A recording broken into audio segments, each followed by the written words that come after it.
If the U.S. is in a recession, it hasn't found its way to the boutique gym industry. Xponential Fitness saw second quarter sales rise 66% as people got their sweat on at brands like Club Pilates, Cycle Bar, and Row House. Operating profits rose to $17.6 million from $8.3 million a year ago. Joining us now for more on the quarter is Xponential Fitness founder and CEO Anthony Geisler. Anthony, always good to see you. Do you think the street has been too pessimistic on your business?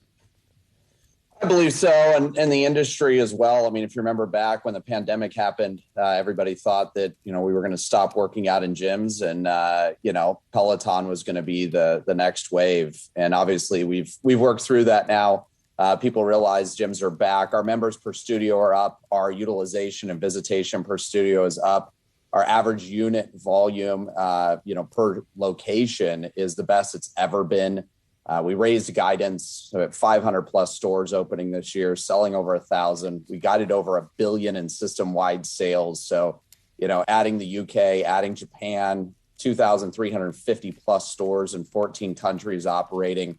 We didn't lose a single location during pandemic. We actually grew during the pandemic. And so Expo is doing very well. The industry is doing well. And so, we're happy with our results.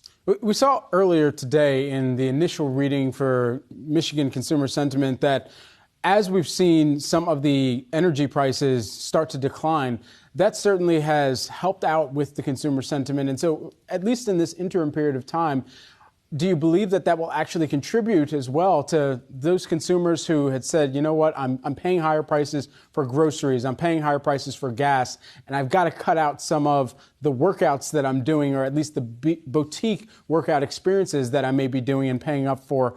Do you think that this will be an opportunity to re-engage them as some of those other necessity prices begin to come down?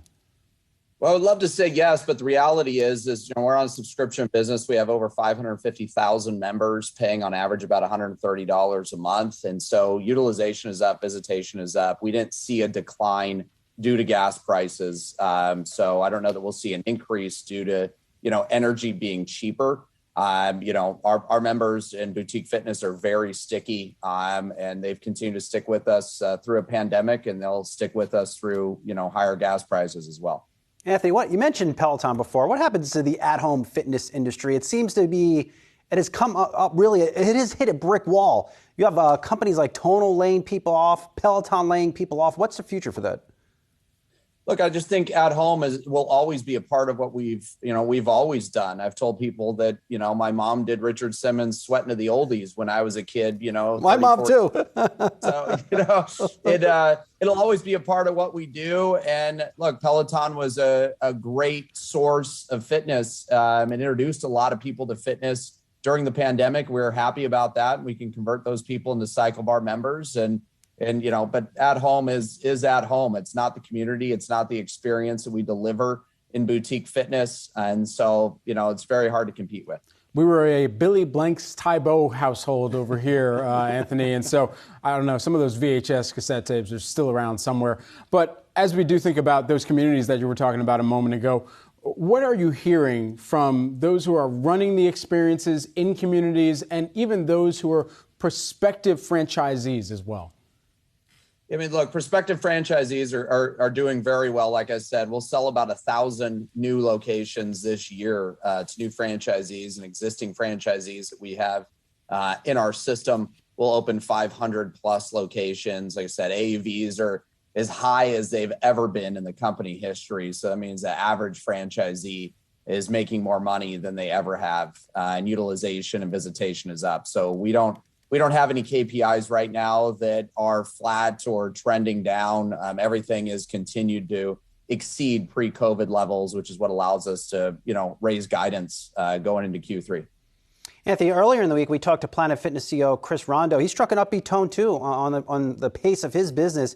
Have you talked to him? Is there any way your two brands can work together, maybe make some of your classes more accessible to that Planet Fitness customer? Yeah, Chris and I text all the time. He runs a phenomenal business. I look up to him and what he does. And so, we're in constant contact. We're the two kind of, franchise fitness businesses on Wall Street. So we spend time together. But I don't know about Planet Fitness and Xponential doing anything together on on that type of basis. But, we're definitely in constant communication and continue to watch what he does. Hey, Anthony, be sure to send him this video clip, all right? Every view matters. Yeah, exactly. Sozzi is being modest. He challenged Chris to a push-up contest. We did some push-ups. Yeah, it was pretty funny. He was a good sport earlier in the week. I think we tied 5 push-ups inside of 4 seconds, so win for us both.